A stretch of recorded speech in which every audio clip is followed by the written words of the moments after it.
कैसे?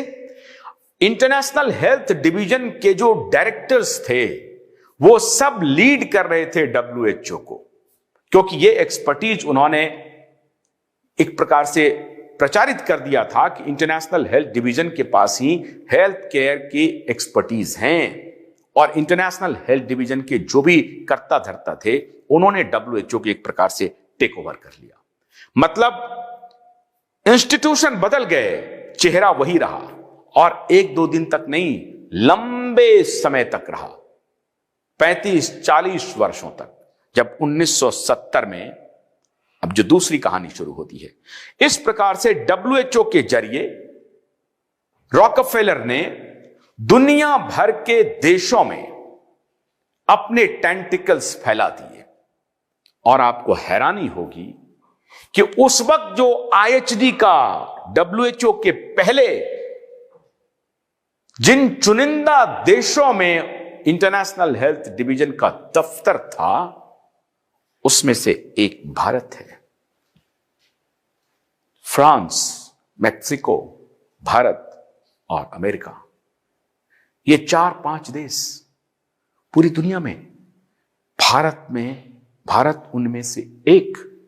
अभी मैं आपको यह भी बताऊंगा कि किस प्रकार से हेल्थ सेक्टर्स में उन्होंने भारत को तबाह किया, बर्बाद किया, वन आफ्टर अनदर। हमारे मेडिकल कॉलेज के स्टूडेंट्स यहां से डिग्री लेकर के कैसे अमेरिका रश करते थे और अमेरिका में जाकर के अपना घर-बार बसाते थे, रॉकफेलर की चाकरी करते थे, क्योंकि वहां तो अमेरिका में रॉकफेलर हर कदम पर मौजूद था।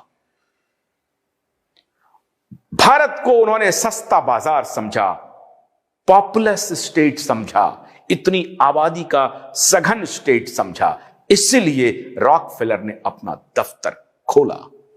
दुर्भाग्य देखिए कि इस देश के पढ़े लिखे लोग उनकी चंगुल में फंसते गए in the name of scientific research and innovation.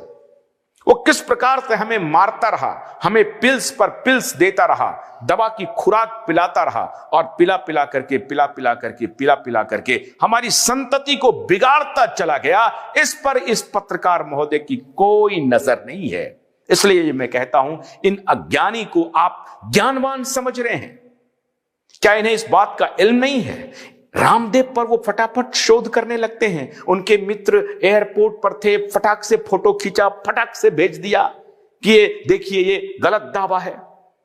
क्या आपने इस पत्रकार महोदय का कभी ये शोध वाला रिपोर्ट देखा कि भाई ये इंटरनेशनल हेल्थ डिवीजन और WHO का रिश्ता क्या है? ये रॉकफेलर कौन है?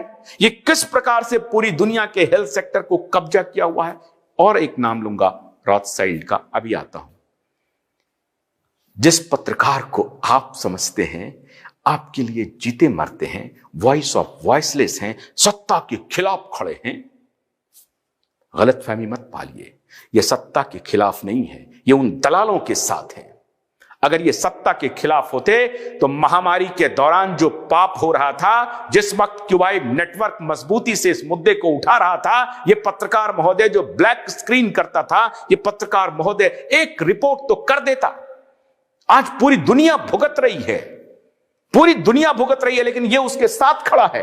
ये कह रहा है कि बाबा रामदेव ने भ्रामक जानकारी दी, क्योंकि ये जो इंडियन मेडिकल एसोसिएशन, जो दलाल ऑर्गेनाइजेशन है रॉकफेलर का, पिट्ठू ऑर्गेनाइजेशन, वो पिट्ठू ऑर्गेनाइजेशन कोर्ट में जाके कहता है, और मैं बड़ी मजबूती से और पूरी जिम्मेदारी से कहता हूं, जो पूर्व चीफ जस्टिस थे NV रमन्ना, वो रॉकफेलर के दलाल थे।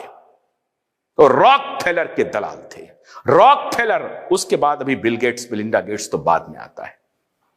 ये रॉकफेलर के दलालों ने जुडिशरी, ब्यूरोक्रेसी, पॉलिटिक्स और मीडिया सब पर कब्जा कर लिया है। आपको लगता है कि रामदेव पर उखड़ गए? हमारे मुस्लिम कम्युनिटी के लोग जैसे ही रामदेव का नाम आएगा खड़े हो जाएंगे। हां, ठीक बोल रहे हैं, क्योंकि वो सनातन के बारे में बोल रहे हैं। आपको लगता है ऐसा है? गलत फहमी में है। ये इस्लाम एंड हीलिंग का जिक्र इसीलिए क्या, क्योंकि उस वर्ग के जो लोग इनको देखते हैं वो उनको तुष्ट कर सके कि देखिए इनके खिलाफ खड़े हैं, क्योंकि हिंदू फोबिया ये उठाना चाहते हैं। हिंदू फोबिया जब ये उठा देंगे तो ये इनकी बात जो है सो ये राइटियसनेस एग्जिबिट करना चाहते हैं कि मैं सच के साथ खड़ा हूं, सही बात बोल रहा हूं। तो इस्लामिस्टों को थोड़ा डरा दो, थोड़ा हिंदुओं को डरा दो और इस बीच से अपना काम निकाल लो। यह बात बहुत गंभीरता से आज आपको समझनी पड़ेगी कि रॉकफेलर के दलाल कहां कहां मौजूद हैं। यह सत्ता के विरोध में नहीं है, आप गलतफहमी पाले हैं। अगर यह सत्ता के विरोध में होते तो उस बूटी का यह विरोध कर रहे होते जिसकी आज कीमत पूरी दुनिया चुका रही है। पूरी दुनिया उसकी कीमत चुका रही है। रॉकफेलर जब